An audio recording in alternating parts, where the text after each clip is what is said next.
Since 1990, from the time that these opioids have become a part of our society, to 1999, there have been over 700,000 cases of drug overdose and deaths. And around 68% of those have been due to these opioids. So me, as the president of the American Pain Society, believe this is a huge issue in our society because many people are being overdosed by these drugs that are being prescribed to them by doctors, people who they should be able to trust. And because of that, they end up dying because of that. So what we need to do is we need to start reassuring the people by bringing in a new drug. And Purdue Pharma has came up with this new drug called OxyContin. This drug is supposed to be a little bit more addictive. However, its properties as a pain reliever are extremely massive, especially compared to the previous drugs. So I believe this is going to be a huge improvement to our society and really think we should go and take the next step. Thank you. This opioid epidemic started out with the doctors who prescribed the opioids to their patients because they thought it would be a great pain reliever for them. This is an example of how that might have happened. Hello, sir. May I come in? Yeah, come in. Hello, sir. Hi. My name is Sri Sai Balaji Ganpati Ramakrishna from Tamil Nadu. How are you? I'm doing good, Shri. How are you? I'm very good, thank you. So, what seems to be the problem today? So, sir, my leg has been hurting over the years. I think I've been told from India that it's called Osgood Schlatter, but I don't know if that is. Could you happen to give me some help to make it better? It hurts a lot. So, I can give you a visual if you'd like to see. no, I don't need a visual. I know exactly what you're talking about. We don't need to do the X-rays. I have this new drug. It's called Sir? OxyContin. Do you want to? No, that looks like drugs. I am a strict Hindu religious man, and I do not associate with that kind of stuff. Well, this is medicine. So you No, have to what take is your it. qualification? What makes you think you can give me that kind of Well, stuff? This is my qualification. This man. is my degree, and so you need to take this. Okay, leave.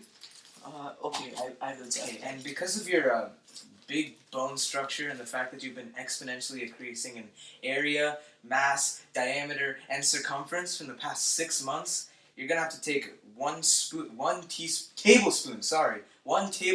every hour. Do you think you're responsible to do that? Sir, with great mass comes great responsibility. I will definitely follow what you tell me. Oh my god, these are so good. These are gonna get my pain to go away. I want some more. I think I might be high. Where can I get some more? Aw, shit.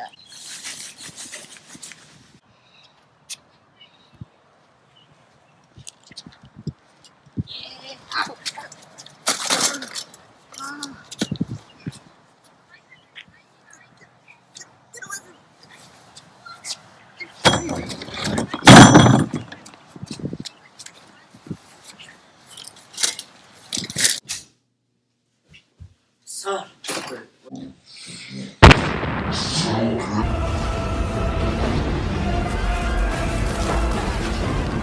Hey, what happened? Where is the packet, sir? What packet? Where is the thing you gave me, sir? The OxyContin? Yes, sir. The content, sir. I gave you a month's dosage. Did you lose it? Sir, I need more, sir. Did you consume it all? It's been an hour. What are you doing? No, Give it you to can't. me. Get, No. Give me some more. No, you can't get any more. Give me more. Get away from me. Get Oh. off. This is essentially how the issue worked out, and hundreds of thousands of these issues popped up around America, which then forth caused, in part, the opioid epidemic. Have you ever felt or been in so much pain that you've been so depressed? Have you ever been in so much pain that you've considered self-harm? Then the opioid OxyContin is for you. Opioids are so good. You can use them every day or whenever you want. You know, you have it's a great pain reliever. It's a drug, so that's it. It's good. And then OxyContin, take it now, please. Advertisements like these were the reason that the opioid epidemic happened in the first place, and it was why so many people got addicted and even considered self-harm because of these opioids. Alright guys, first day of school. My name's Mr. Azam. We'll just introduce everyone. What's your name? Hey, my name is Dorella. I like to party. I got the goods, so call me maybe. Alright, what's your name? Okay. So, I mean, I could teach and lecture and all, but I think that you guys can just self-study, and teaching is kind of a lot of work, so bye guys. Yes. You have some Tylenol. Oh, I've got everything for you. I've got the marijuana, dang it, crack, dang it. I don't know what that is, and we've got, that's not important, but this is the real stuff. These are what you call opioids, guaranteed to get your headache to go away. This action is known as drug diversion, which consists of patients being prescribed medicine and then distributing that medicine to people who need it for any ailments that they have. It's basically like a little drug deal.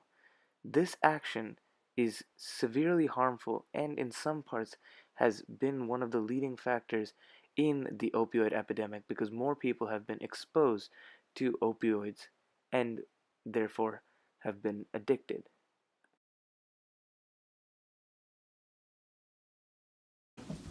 Alright, can you explain to me why you think we should increase regulations on opioids? Okay, it's quick, simple maths, okay?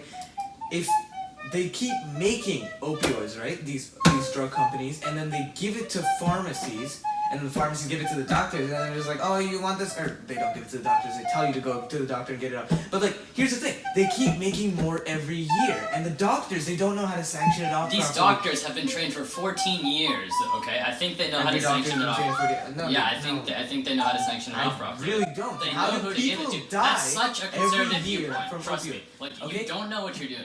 Okay, so then what do you think should happen? What do you think should happen? I think that we should allow people who need opioids to use opioids. They're a great pain reliever. They're more effective than anything we've had in the past, and because of them, a lot of people are able to get a new chance and a new life.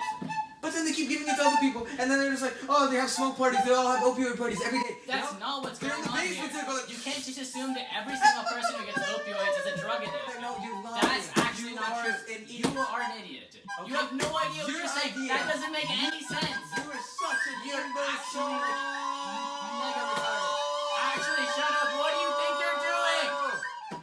You're all idiots. I don't really understand why all these drug abusers have to go into prison. We can get help. I mean, we can do so many things with our life and not go to prison. Rehabilitation would be the best way to do this. Why do we have to go in? Rehab would be too inefficient and costly to save people who probably wouldn't even get through. You can save me with rehabilitation. I only did a little small offense. I can be saved. I believe I can be saved. I can really do it. You did an offense. No, wait. Oh.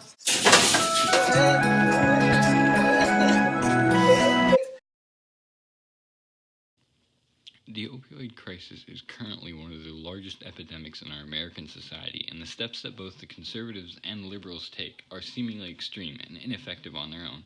Instead, we should combine views from both viewpoints, such as the rehabilitation of drug addicts instead of their imprisonment, and the implementation of better education and about the downsides and side effects of opioids to both pharmaceutical companies and the patient. The government should take continuous action towards the drug epidemic, and the Opioid Crisis Response Act in 2018 by Senate has made great strides in the right direction with the enhancement of coordination between federal agencies and new initiatives to raise awareness about proper pain treatment.